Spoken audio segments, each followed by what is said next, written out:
खबरों को विस्तार से। हमास बाहर जाओ, हमास आतंकी है, हमास को हम उखाड़ फेंकना चाहते हैं और फलस्तीन में बच्चे जीना चाहते हैं। ये नारे कहीं और नहीं लगे, गाजा में लगे हैं। जी हां, गाजा में पहली बार हमास के खिलाफ विरोध प्रदर्शन शुरू हुआ है। मंगलवार को 3 जगहों पर विरोध प्रदर्शन हुए जिसमें हजारों लोग शामिल हुए। लोगों ने हमास को आतंकवादी संगठन कहते हुए सत्ता छोड़ने की मांग की है। मौत बरसाते बारूद, खून बहाती बंदूकें, वीरान होते शहर और मलबों के ढेर में छिपकर जान बचाने की कोशिश। पिछले करीब 1.5 साल से गाजा में यही हालात हैं। लेकिन खून खराबे की इस भयावह स्थिति से अब यहाँ के लोगों के सब्र का बांध टूट चुका है। गाजा के लोग खून में लथपथ अपनी जिंदगियों के लिए इजराइल के साथ साथ हमास को भी बराबर का जिम्मेदार मानने लगे हैं। हमास से त्रस्त गाजा के लोग अब समूह के खिलाफ बगावत के मूड में आ गए हैं। एक असाधारण घटना में गाजा के सैकड़ों नागरिक युद्ध और हमास दोनों के विरोध में पोस्टर और बैनर के साथ मैदान में आ गए। सफेद झंडे लहराते हुए फिलिस्तीनी सड़कों पर उतर आए। प्रदर्शनकारियों ने युद्ध के साथ हमास से छुटकारा हासिल करने का नारा लगाया। बेतलहिया में बड़े पैमाने पर प्रदर्शनकारियों के भीड़ ने चिल्लाया, हमें युद्ध नहीं और हमास नहीं चाहिए। हालांकि थोड़ी ही देर में हमास ने बलपूर्वक प्रदर्शनकारियों को वहां से हटा दिया, मगर कुछ लोगों ने पत्थर फेंककर विरोध किया।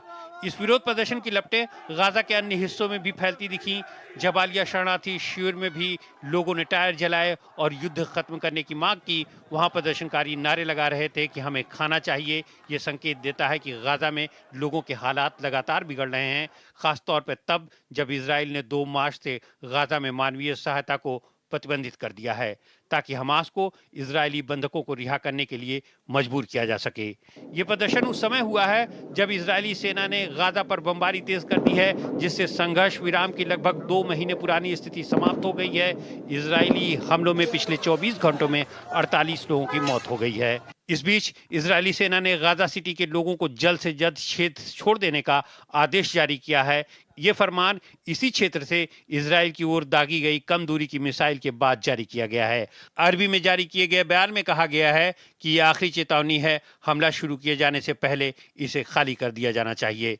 इस बीच संयुक्त राष्ट्र अमीरात के राष्ट्रपति ने अपने अमेरिकी समकक्ष से फोन पर बात की है। इस दौरान दोनों नेताओं के बीच गाजा में सीजफायर सहित पश्चिमी एशिया से जुड़े कई मुद्दों पर चर्चा हुई। शेख मोहम्मद ने गाजा के लोगों के लिए जरूरी मानवीय सहायता पहुंचाने की जरूरत पर जोर दिया है। तो हमास के खिलाफ विद्रोह की स्थिति बनी है गाजा में। हमारे साथ आलोक बंसल जी, जो कि डायरेक्टर हैं इंडिया फाउंडेशन के, हमारे साथ जुड़ चुके हैं। आलोक बंसल जी, ये दृश्य कहीं ना कहीं पूरी दुनिया को अचंभे में डालते हैं, लेकिन अप्रत्याशित, अभूतपूर्व तो है लेकिन अप्रत्याशित और अनपेक्षित नहीं। क्या कहेंगे इन दृश्यों के मायने, इन प्रदर्शन के मायने? देखिए, ये इसमें कोई शक की बात नहीं है कि गाजा की जो आवाम है, जो जनता है, उसमें काफी बड़ी संख्या में ऐसे लोग हैं जो अमन और चैन चाहते हैं और इस युद्ध के कारण उनकी जानो माल को बहुत ज्यादा खतरा हुआ है।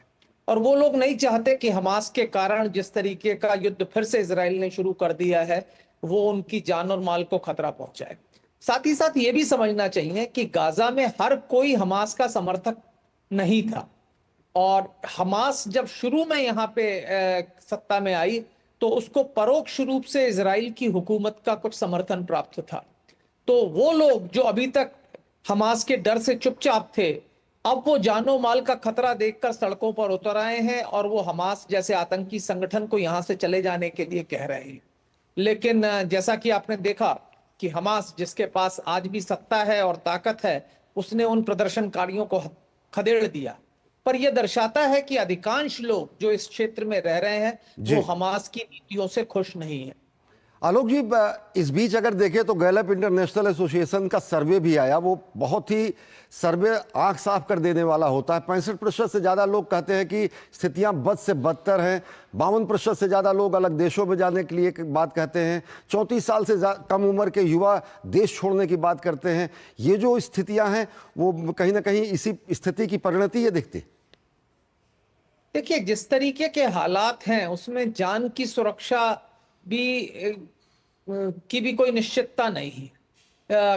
खाद्य सामग्री बिल्कुल नहीं मिल रही है। तो जिस तरीके के बदतर हालात आज गाजा में हैं, उसमें कोई भी व्यक्ति देश छोड़कर जाने के लिए सोचने के लिए विवश हो जाएगा, इसमें कोई शक की बात नहीं है। और इसी कारण जो भी लोग हैं जिनको कहीं पे भी कोई अपॉर्चुनिटी मिलती है, कोई मौका मिलता है, तो वो देश छोड़कर जाने के लिए तैयार हो जाते। निश्चित तौर से एक और चीज जानना चाहेंगे कि ये अप्रत्याशित तरीके से एकाएक इजराइल ने जो युद्ध विराम का उल्लंघन किया, जो संघर्ष विराम की स्थिति बनी हुई थी, वो टूटी। क्या कुछ मंशा दिखती है इन परिस्थितियों में देखते हुए इजराइल की भी?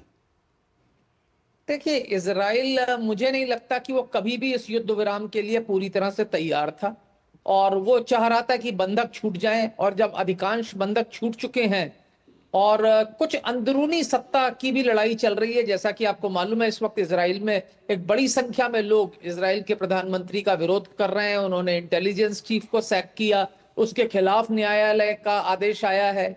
तो इस तरीके की जो हालात चल रहे हैं इजराइल में अंदरूनी, उन सब से पार लगाने के लिए प्रधानमंत्री ने, मेरे को ऐसा लगता है कि दोबारा जो ये युद्ध है उसको तेज किया है। अगर आपको पहले भी याद हो, जब हमला किया गया था तो उसको काफी लंबा खींचा गया था, क्योंकि शुरुआत में जो प्रधानमंत्री की जो लोकप्रियता थी वो काफी कम थी और जनता उनके खिलाफ थी। लेकिन जैसे जैसे युद्ध आगे बढ़ा, उनकी लोकप्रियता में इजाफा हुआ और वो काफी लोकप्रिय हो गए। और उसके बाद युद्ध विराम हुआ, उसमें भी काफी अच्छा रहा। लेकिन अब जो स्थिति है वो फिर राजनीतिक रूप से उनके खिलाफ हो रही है, और शायद इसलिए मुझे लगता है कि ये जो युद्ध दोबारा शुरू किया गया है, जिसमें पहले भी इजराइल का कोई कमिटमेंट नहीं था, वो बस सिर्फ यही चाह रहे थे कि उनके लोग जो है किसी तरीके से छूट जाएं, क्योंकि वो नहीं, इस बात के लिए पूरी तरह से तैयार नहीं थे कि वो गाजा को पूरी तरह से खाली कर दें और इसको फिर से पुनः जो पुनर्निर्माण की बात है, वो प्रक्रिया है, वो पूरी हो। आलोक जी, ये पूरा का पूरा अगर देखें, जो स्थिति बनी है, दशकों से युद्ध जैसी स्थिति रही, संघर्ष की स्थिति रही। हम लोग तो अपने बचपन में या तो हर्जे गोविंदा और सर्ब की लड़ाइयों के बारे में सुना करते थे, या फिर गाजा और इजराइल की लड़ाइयों के बारे में। वो तो खैर शांत हुआ, कई पीढ़ियां बर्बाद हुई हैं। अब जबकि नई पीढ़ी, जो सर्वे भी आया उस हिसाब से बता रहे हैं कि अधिकांश बहुतायत युवा इस शांति चाहते हैं, तो क्या एक कहीं शिफ्ट दिखता है माइंडसेट में भी युवाओं के?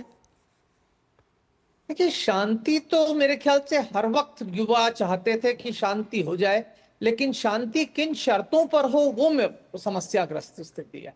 क्योंकि जो शांति समझौते पहले हुए उसमें जो समाधान था वो दो देशों के, दो राष्ट्रों की मुद्दे पर समाधान हुआ था। लेकिन अगर वो दो राष्ट्र होंगे तो वो किस तरीके से सत्ता होगी?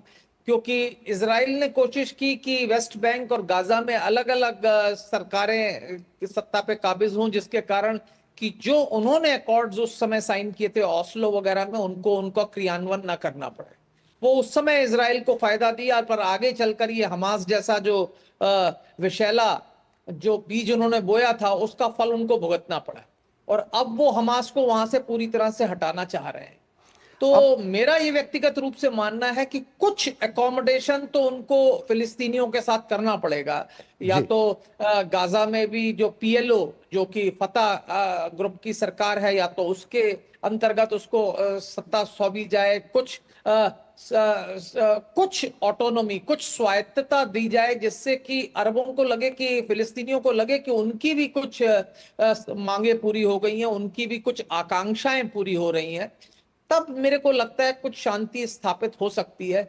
अन्यथा अगर आप ये सोचें कि सिर्फ बंदूक की गोली के दम पर एक समाधान निकलेगा, वो कहीं ना कहीं संभव नहीं। और भारत हमेशा ही कहता है कि शांति वार्ता मेजों पर होती है, युद्ध के मैदानों में नहीं। आलोक जी, हमसे जुड़े रहिए। एक और महत्वपूर्ण खबर पर हम आपसे जानेंगे आपकी विशेषज्ञ राय, लेकिन वक्त एक बेहद छोटे से ब्रेक का। देखते रहिए DD न्यूज।